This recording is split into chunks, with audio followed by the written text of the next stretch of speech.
Good morning and नमस्कार दोस्तों, स्वागत है आप सभी का आपके अपने YouTube channel GK search engine पर। आज है 5 जुलाई और 5 जुलाई से रिलेटेड राजस्थान करंट अफेयर्स के जितने भी इंपॉर्टेंट क्वेश्चन हैं सभी हम इस वीडियो में डिस्कस करने वाले हैं।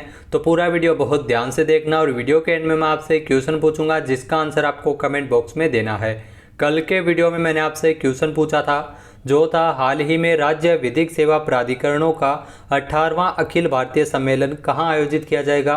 तो इसका आयोजन है वो राजस्थान की राजधानी जयपुर में किया जाएगा, यानी सी ऑप्शन इसका बिल्कुल सही था। जिन दोस्तों ने सी ऑप्शन कमेंट बॉक्स में सही जवाब दिया था उनको हार्दिक शुभकामनाएं। राज्य विधिक सेवा प्राधिकरणों का ये 18वां अखिल भारतीय सम्मेलन है जो 16 से लेकर 17 जुलाई को जयपुर में इसका आयोजन किया जाएगा। अतिरिक्त मुख्य सचिव गृह विभाग के अभय कुमार ने प्रस्तावित सम्मेलन की तैयारियों के संबंध में बैठक में विभिन्न विभागों एवं अधिकारियों को पूर्ण समन्वय के साथ कार्य करने के निर्देश जारी किए हैं। तो 16 से लेकर 17 जुलाई को 18वां अखिल भारतीय सम्मेलन है जो राज्य विधिक सेवा प्राधिकरणों का जयपुर में आयोजित किया जाएगा। चलिए स्टार्ट करते हैं आज के करंट अफेयर्स। पहला क्वेश्चन है, हाल ही में 20 करोड़ रुपए की लागत से राजस्थान की पहली आवासीय पैरा खेल अकादमी कहां स्थापित की जाएगी। तो 20 करोड़ रुपए की लागत से राजस्थान की जो पहली आवासीय पैरा खेल अकादमी है वो जोधपुर में स्थापित की जाएगी, यानी बी ऑप्शन इस क्वेश्चन का बिल्कुल सही हो जाएगा। बजट में सीएम अशोक गहलोत द्वारा इसकी घोषणा की गई थी। आइए जानते हैं इंपॉर्टेंट फैक्ट्स। तो करीब 20 करोड़ रुपए की लागत से प्रदेश की पहली आवासीय पैरा खेल अकादमी जोधपुर में बनेगी। इसमें दिव्यांग खिलाड़ियों को रहने ठहरने की सुविधाओं के साथ साथ प्रतिभा दिखाने का अवसर मिलेगा। ओलंपिक सहित कई अन्य राष्ट्रीय और अंतर्राष्ट्रीय स्तर की प्रतियोगिताओं में प्रदर्शन कर मेडल जीतने वाले राजस्थान के खिलाड़ियों को योग्य प्रशिक्षकों से प्रशिक्षण मिल सकेगा। इस अकादमी में तैयार होने वाले प्रदेश के पैरा खिलाड़ियों के ओलंपिक तक जाने तथा मेडल लेके आने की उम्मीदें है वो बढ़ेगी। तो जोधपुर में आवासीय पैरा खेल अकादमी है जो राजस्थान की पहली 20 करोड़ रुपए की लागत से इसका निर्माण है वो जोधपुर में किया जाएगा। नेक्स्ट क्वेश्चन है, वन्य जीव एक्सचेंज कार्यक्रम के तहत किस राज्य से नर बाघ शिवाजी को जयपुर स्थित नाहरगढ़ जैविक उद्यान लाया जाएगा। तो ये नर बाघ शिवाजी है जो मध्य प्रदेश से इसको जयपुर में स्थित नाहरगढ़ जैविक उद्यान में लाया जाएगा, यानी बी ऑप्शन इसका बिल्कुल सही है। आइए जानते हैं इंपॉर्टेंट फैक्ट्स।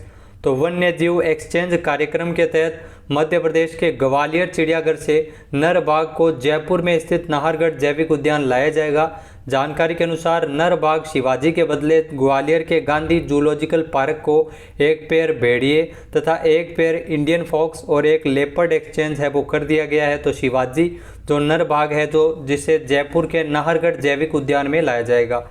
नाहरगढ़ जैविक उद्यान की अगर बात की जाए तो इसका निर्माण 2013 में शुरू हुआ था जो मार्च 2016 में बनकर तैयार हुआ था। इस जैविक उद्यान का उद्घाटन राजस्थान की उस समय की मुख्यमंत्री वसुंधरा राजे सिंधिया द्वारा जून 2016 में किया गया था।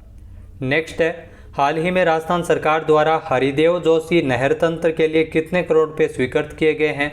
तो राजस्थान सरकार द्वारा हरिदेव जोशी नहर तंत्र के लिए 129.19 करोड़ रुपए है वो स्वीकृत किए गए हैं, यानी ए ऑप्शन यहाँ पर बिल्कुल सही है। राजस्थान सरकार द्वारा किसानों को सिंचाई से जुड़ी कई परियोजनाओं को भी मंजूरी प्रदान की गई थी जिसमें हरिदेव जोशी नहर तंत्र के लिए 129.19 करोड़ रुपए को मंजूरी प्रदान की गई है। आइए जानते हैं इंपॉर्टेंट फैक्ट्स।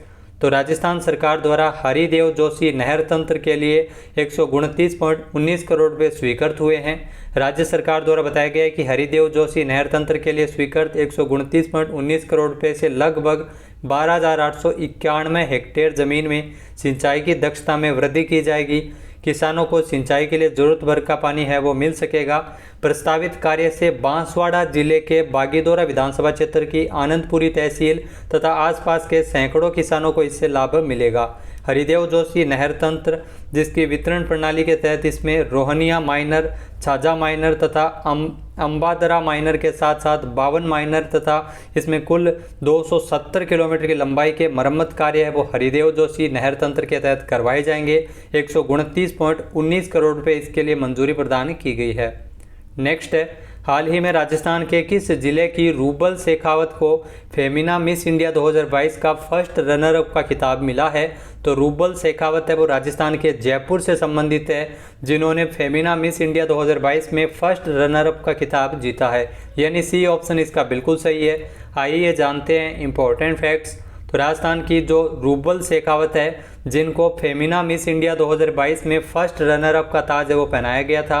रूबल शेखावत है वो राजस्थान के शाही राज्य की समृद्ध संस्कृति और विरासत से बिलोंग करती है। ये राजस्थान की राजधानी जयपुर में इनका जन्म हुआ था। रूबल शेखावत जो डिफेंस बैकग्राउंड से है, मिस इंडिया राजस्थान का खिताब अपने नाम कर चुकी है। रूबल शेखावत जो आर्मी पब्लिक स्कूल से इन्होंने पढ़ाई की थी। कर्नाटक की सिनी सेठी को मुंबई में जियो वर्ल्ड कन्वेंशन सेंटर में फेमिना मिस इंडिया 2022 का खिताब है वो इनको मिला था। वहीं अगर बात की जाए फर्स्ट रनर अप कौन रही थी, तो रूबल शेखावत रही थी, जो राजस्थान से संबंधित है।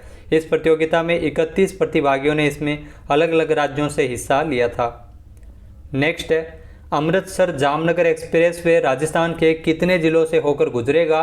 तो अमृतसर जामनगर एक्सप्रेसवे है वो राजस्थान के 5 जिलों से होकर गुजरेगा, यानी ए ऑप्शन इस क्वेश्चन का बिल्कुल सही है। आइए जानते हैं इम्पोर्टेंट फैक्ट्स। तो राजस्थान में विकास को रफ्तार देने के लिए दिल्ली मुंबई एक्सप्रेसवे के अलावा एक और एक्सप्रेसवे अमृतसर जामनगर एक्सप्रेसवे है, जिसका निर्माण कार्य तेजी से किया जा रहा है। ये एक्सप्रेसवे प्रदेश के 5 जिलों से होकर गुजरेगा, जिसमें गंगानगर, बीकानेर, नागौर, जोधपुर और बाड़मेर 5 जिलों से होकर गुजरेगा। 1224 किलोमीटर लंबे इस कॉरिडोर का सबसे बड़ा हिस्सा 636 किलोमीटर है वो राजस्थान से होकर गुजरेगा।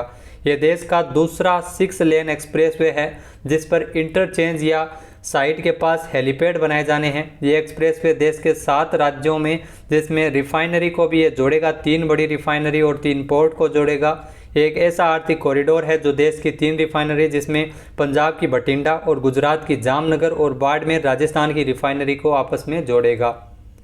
नेक्स्ट है, राजस्थान सरकार द्वारा कहां पर इंस्टीट्यूट ऑफ न्यूरो साइंस की स्थापना की जाएगी?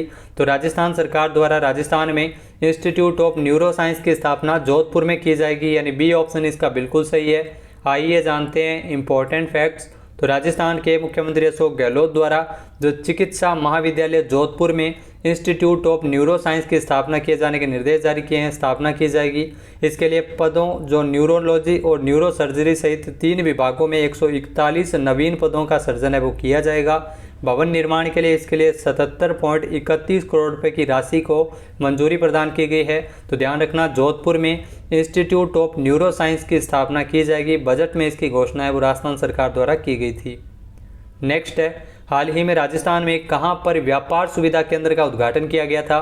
तो राजस्थान में व्यापार सुविधा केंद्र का उद्घाटन किया गया था बोरानाड़ा जोधपुर में, यानी बी ऑप्शन इसका बिल्कुल सही है। आइए जानते हैं इम्पोर्टेंट फैक्ट्स। तो केंद्रीय जल शक्ति मंत्री गजेंद्र सिंह शेखावत और केंद्रीय कपड़ा राज्य मंत्री दर्शन जरदोश ने संयुक्त रूप से जोधपुर के बोरानाड़ा में व्यापार सुविधा केंद्र टीएफसी का उद्घाटन किया था। टीएफसी जोधपुर क्लस्टर के हस्तशिल्प उत्पादों के विकास, प्रचार और विपणन की सुविधा प्रदान करेगा। केंद्र सरकार खरीदारों, डिजाइनरों और संसाधन व्यक्तियों की मेजबानी करने के लिए अंतर्राष्ट्रीय मानकों की तुलना में आवश्यक बुनियादी ढांचा और समर्थन सेवाएं हैं वो इसमें प्रदान की जाएगी। सभी आवश्यक सहायता सेवाएं इसमें देखने को मिलेगी। नेक्स्ट है, हाल ही में भारतीय रेलवे द्वारा कोटा डिवीजन के किस अधिकारी को राष्ट्रीय रेलवे अवार्ड से सम्मानित किया गया है? तो ये आप ध्यान रखिएगा, राष्ट्रीय रेलवे अवार्ड से नवाजा गया है तुषार सारस्वत को, यानी ए ऑप्शन यहाँ पर बिल्कुल सही है। जो कोटा डिवीजन के अधिकारी हैं इन्हें ये पुरस्कार मिला है। आइए जानते हैं इम्पोर्टेंट फैक्ट्स। तो भारतीय रेलवे के कोटा डिवीजन के वरिष्ठ मंडल परिचालन प्रबंधक तुषार सारस्वत को राष्ट्रीय रेलवे अवार्ड से नवाजा गया है। तुषार सारस्वत को यह सम्मान भारतीय रेल मंत्रालय द्वारा भुवनेश्वर में आयोजित एक समारोह के दौरान रेल मंत्री अश्विनी वैष्णव के द्वारा दिया गया था। इन्हें यह पुरस्कार अवार्ड कोटा मंडल में उत्कृष्ट परिचालन प्रबंधन तथा राजस्व में उल्लेखनीय वृद्धि के लिए प्रदान किया गया है। तुषार सारस्वत को इन्हें आपको बता दें, ये जयपुर के मानसरोवर निवासी है और भारतीय रेल ट्रैफिक सेवा के 2011 बैच के अधिकारी है। नेक्स्ट है, हाल ही में प्रधानमंत्री नरेंद्र मोदी 4 जुलाई को कहां पर डिजिटल इंडिया वीक का उद्घाटन किया है? तो आपको बता दें कि पीएम मोदी द्वारा 4 जुलाई को डिजिटल इंडिया वीक का उद्घाटन किया गया था गुजरात में, यानी बी ऑप्शन इसका बिल्कुल सही है। आइए जानते हैं इम्पोर्टेंट फैक्ट्स। तो पीएम मोदी द्वारा 4 जुलाई को गुजरात के गांधीनगर में डिजिटल इंडिया वीक 2022 का उद्घाटन किया गया था। कार्यक्रम के दौरान प्रौद्योगिकी की पहुंच बढ़ाने, जीवन को आसान बनाने के लिए सेवा वितरण को सुव्यवस्थित तरीके से करने और स्टार्टअप को बढ़ावा देने के उद्देश्य से कई डिजिटल पहल की शुरुआत की गई है। डिजिटल इंडिया वीक 2022 की जो थीम रखी गई है वो है catalysing new India's टेकेड। Next question है, हाल ही में अंतर्राष्ट्रीय प्लास्टिक बैग मुक्त दिवस कब मनाया गया? तो ध्यान रखना, अंतर्राष्ट्रीय प्लास्टिक बैग मुक्त दिवस है वो 3 जुलाई को मनाया गया है, यानी ये ऑप्शन यहाँ पर बिल्कुल सही है। एक और आपको बात ध्यान में रखनी है, जो सिंगल यूज प्लास्टिक पर बैन है वो 1 जुलाई से लगाया गया है, तो 3 जुलाई को अंतर्राष्ट्रीय प्लास्टिक बैग मुक्त दिवस है वो मनाया गया है। आइए जानते हैं इंपॉर्टेंट फैक्ट्स। तो हर साल 3 जुलाई को अंतर्राष्ट्रीय प्लास्टिक बैग मुक्त दिवस के रूप में मनाते हैं। यह लोगों को प्लास्टिक बैग और अन्य वस्तुओं के प्राकृतिक और पर्यावरण के अनुकूल विकल्पों का उपयोग करने के लिए प्रोत्साहित करने हेतु मनाया जाता है। पहला अंतर्राष्ट्रीय प्लास्टिक बैग मुक्त दिवस है वो 3 जुलाई को 2008 को मनाया गया था, जब जीरो वेस्ट यूरोप के एक सदस्य रेजरो ने इसकी शुरुआत है वो उस समय की थी। जीरो वेस्ट यूरोप का जो मुख्यालय है वो ब्रुसेल्स बेल्जियम में है।